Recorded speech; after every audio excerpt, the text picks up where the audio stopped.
I'm Ivan Michael Siachans of Batangas State University, Bachelor of Science Information Technology from Section IT 102. And for this video, I'll be doing the summary of CCNA Routing and Switching 1 and Chapter 10, the application layer.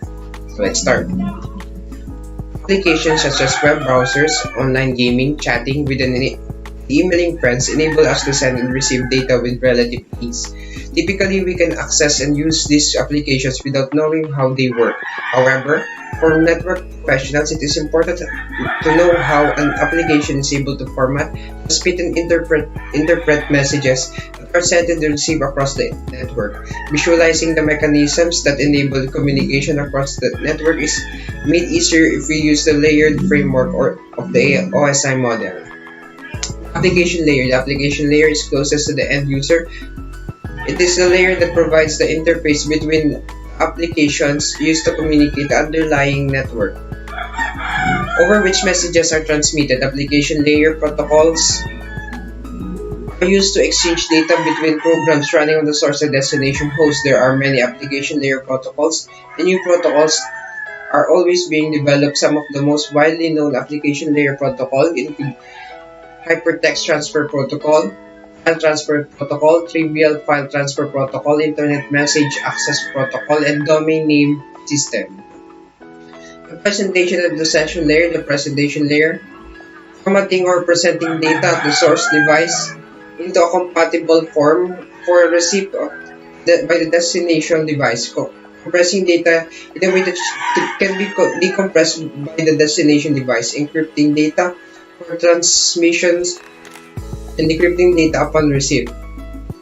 TCP application layer protocols. The TCP application protocols specify the format and control the information necessary for many common internet communication functions. Application layer protocols are used by both the source and the destination device during a communication session. Client-server model. In the client-server model, the device requesting the information is called the client, and the device responding to the request is called the server. Client and the server processes are considered to be in the application layer. The application begins with exchange by requesting data from the server, which corresponds by sending one or more streams of data to the client. Application layer protocol describes the format of the request and the response between clients and the servers. Peer-to-peer connection. In the peer-to-peer connection networking model, the data is accessed by the peer device without the use of dedicated server. The P2P network model involves two parts, the P2P networks and the P2P applications. Both parts have similar features but in practice work quite differently.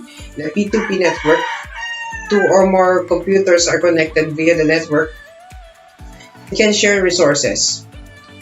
Peer-to-peer applications. A P2P application allows the device to act as both a client and server within the same communication. P2P applications require each of the devices provide a user interface and run a background service. Some P2P applications use a hybrid system where resource sharing is decentralized. In a hybrid system, each peer access an index server to get the location of the resource stored on another peer. Common P2P applications. With the P2P applications, and each computer network running an application can act as a client and the server and the computers. The networking running application. Common P2P networks include eDonkey, G2, BitTorrent, and Bitcoin. HTTP and HTTPS. HTTP is request response protocol. When a client, typically a web browser, sends a request to the web server, HTTP specifies the message types used for the communication. The three common messages types are GET, POST, and QT. GET, client requests for a data. POST uploads data files to the web server such as data. POST uploads resources or content to the web server such as an image. One of the primary services offered by an ISP is email hosting. Email is a store and forward method of sending, storing, and retrieving electronic messages across the network. Email client communicates with the mail servers to send and receive message. Mail servers communicate with other mail servers to transport messages with the domain name to one another. SMTP operation. SMTP message formats require a message header and a message body. While the message body can contain any amount of text, the message header must have a properly formatted recipient email address and the sender address. When a client sends email, the client SMTP process connects with the server SMTP process as well known for 25. When the server receives a message, it either places the message in a local account if the recipient is local or forwards the message to another mail server delivery. POP operation. POP is used by an application to retrieve mail and from a mail server with a POP. The POP mail is downloaded from the server to the client and is deleted on the server. This is how POP operates by default. The server starts with the POP service by passively listening to the TCP port 110 for client connection requests. When a client wants to make sure of the service, it sends a request to establish TCP connection with the server. When the connection is established, the POP server sends a greeting. IMAP operation. IMAP is another protocol that describes a method of retrieve email messages. Unlike POP, when the user connects to the IMAP-capable server, copies of the messages are downloaded to the client application. The original messages are kept on the server until they are manually deleted. Users view copies of the messages in their email client software. DNS message format. The DNS server stores different types of resource records used to resolve names. These records contain the name, address, and the type of record. Some of these records are an end-device IPv4 address, and an authoritative name server, AAA, the end-device IPv6 addresses. This is pronounced as quad. AMX, and mail exchange record. DNS use the same message format for all types of client queries.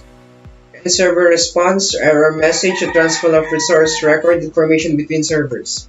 DNS hierarchy.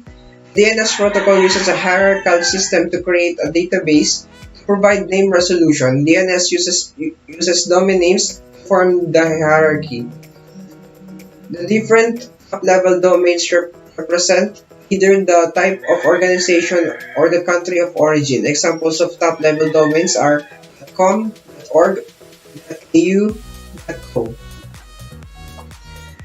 Configuring a network device, one of the more DNS server addresses are provided a DNS client can use for name resolution. Usually, the internet server provider, the ISP, provide the addresses to use for the DNS servers. When a user's application requests to connect a remote device by name, requesting DNS queries the name server to resolve the name numeric address.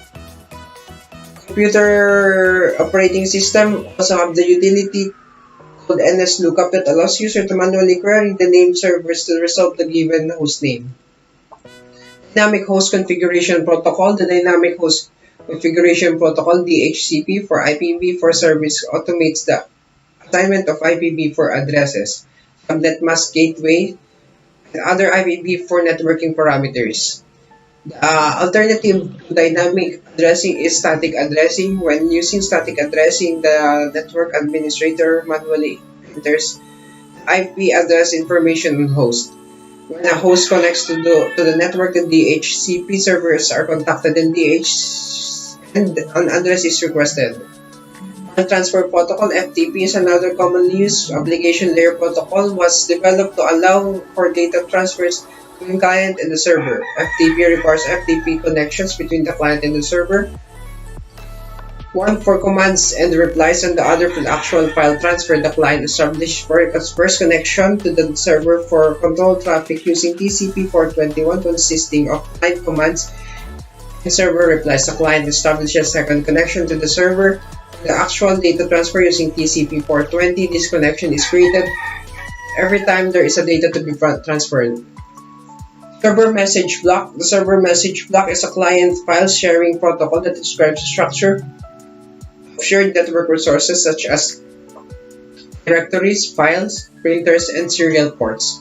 While SMB messages are a common format, this format uses a fixed size header. SMB messages can start authenticate and terminate session, control file and printer access, allow an application to send and receive a messages to or from one device. The application layer is responsible for directly accessing the underlying processes that manage to deliver communication of human network. These layers serve as the source, the destination of the communication across the data networks. The application layer applications, services, and protocols enable users to interact with the data in a way that's meaningful and effective. Applications are your computer programs in which user interacts with the initiated data transfer process. Users request services, background programs that provide a connection between the application layer and the lower layers of the networking model. Protocols provide a structure and agreed upon rules and the processes that ensures service running on one particular device can send and receive data from a range of different network devices. So that's all for my summary, and thanks for watching.